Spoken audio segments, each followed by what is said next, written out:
Donald Trump, is he coming back or is he not? Well, here's what he has to say. Let's put it up there on the screen. Trump says, I'm not coming back to Twitter, even if Elon runs it. I am fully committed to Truth Social, the platform which he has only posted on one time. So here's what he said in a Fox News interview. The former president told Fox he will formally join his own Truth Social over the next 7 days. Quote, I'm not going on Twitter, I'm going to stay on Truth. I hope Elon buys Twitter because he'll make improvements to it and he is a good man, but I am going to be staying on Truth. Trump told Fox News he will be truthing over the next week. The Trump Media and Technology Group has formally launched last month and is finally up and running. Although, Krystal, we don't know yet where exactly you stand in the queue. I have an update. I got on. Okay. Oh, okay. All right. On. So we're in the game, I immediately folks. deleted it from my phone. Good. But yeah, yes, I did. I did ultimately. They were like, verify your phone number. Right. I did it. I sort of regret giving them my phone number. That was a little scary. But anyway, yeah. So I did that. I got on. They started recommending accounts to me, all of which were exactly what you expect. Yeah. They were like, maybe you want to follow Don Jr. Yes. Maybe you want to follow it was everything you would ultimately expect. So I think it's funny for a variety of reasons. First of all, maybe the audience could take, actually, James, if you're listening, go ahead and post a poll on this. I want to see if the YouTube audience agrees with me. Will Donald Trump be able to stay off Twitter? Not a chance in hell, Krystal. No. Yeah, this man craves attention more than anything on the planet. And also the SPAC, which is the holding company for Truth Social, down 13% on the news. Well, so that's my question. Yeah. And I think you could answer this better than me. Yeah. Does he care more about attention or money? Because these two things right now are directly at odds. Right. Because what Truth Social has is him. I mean, that's basically their whole thing. It's like, this is the platform where you can hear from the president. Right. And we have these different content moderation policies, but the distance between their policies and Twitter are likely to lessen there too. So then the only key advantage they have is that this is where you can go to hear from President Trump. So yeah, if he bails from the platform or uses, other platforms like Twitter, if he goes back to Twitter, then that is a major financial hit for his own company that he has, significant incentive to juice the price of. So those two things are at odds. I think he cares more about attention. I tend to agree. He's flamed out. So how many businesses is the man flamed out here? Okay, and he's got enough money that he'll be fine. And crashing and burning a business and then still blustering about how it was the greatest idea or whatever is tried and true stock and trade. He knows how to do that. Yeah, he's been doing it for his entire life. So I don't think there is a chance in hell that Trump actually stays off of Twitter, especially if he's going to run for president again. There's just no way to me. I mean, the man at the end of the day loves the attention. I was once in the Oval Office when I saw him, when I was interviewing him, and he took a pause during the interview, because of course he did, in order to draft a tweet by hand and hand it off to his staff, which was a hilarious experience in order to witness live and in person. But the way that he cares about Twitter is unparalleled, because his favorite activity would be to tweet and sit there and watch the cable networks respond live. He would love to sit there, watch his TV. This is the biggest TV I've ever seen, by the way, sitting in the Oval. And he would sit there and watch the chyron change to whatever his Trump tweet was. He understood. Him dance. Yeah, he understood. He was making his ability in order to make these people dance, in order to make these people react to him. And that's what he understood, and it was his greatest superpower, right?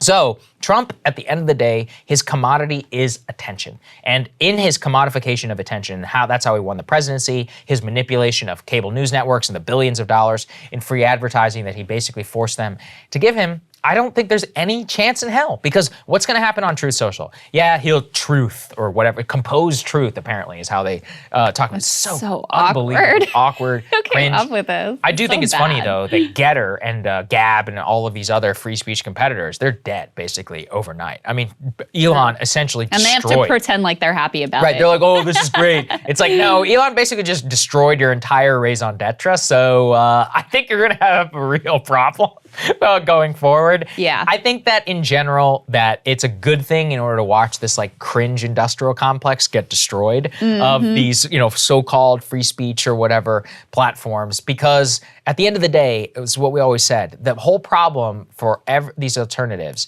is that network effects exist for a reason and are what make the company and the service valuable. The point of Twitter is that everybody, mostly, if you're engaged in elite conversation, is on it. So you get to engage with everyone. What's the point of a platform if you can't own the libs when you're a conservative? The funniest part of conservative Twitter is dunking on liberals, and probably vice versa. I don't spend as much time on lib Twitter, but I'm sure that that's what it looks like over there too. That's what gets people going. So, I think that Trump will just find no way in order to not join Twitter. I just don't see it. Yeah, I mean, I tend to agree with you. And even some of his aides expressed deep skepticism I'm sure. that he'd be able to stay away. Apparently, the way he consumes Twitter now is people literally print out tweets for him and bring them to him, which is also hilarious and the most boomer thing I've ever heard in my entire life.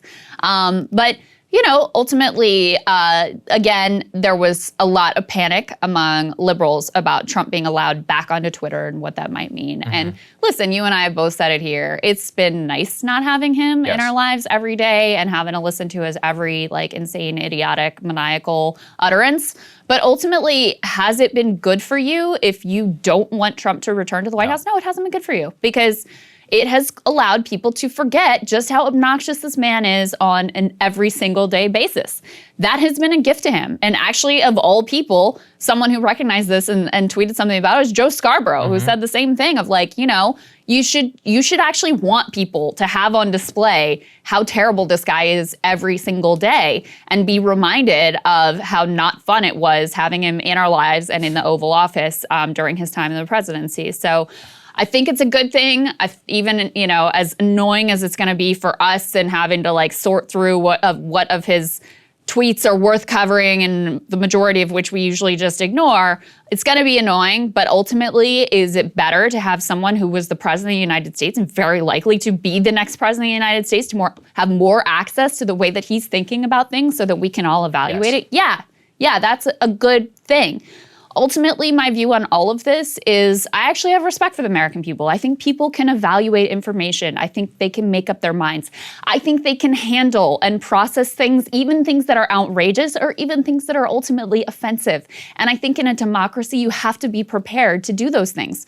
The minute that we lose faith in the idea that we're a nation of grown-ups who can, live in civic life and handle conspiracy theories or inaccuracies or offensive commentary or whatever being thrown at us, is the moment that we do start to slide towards authoritarianism and a police state. So that's why I ultimately think these issues matter a whole lot to the future of the country. Cable news is ripping us apart, dividing the country, making it impossible to function as a society, and making it impossible to know just what is true and what is false.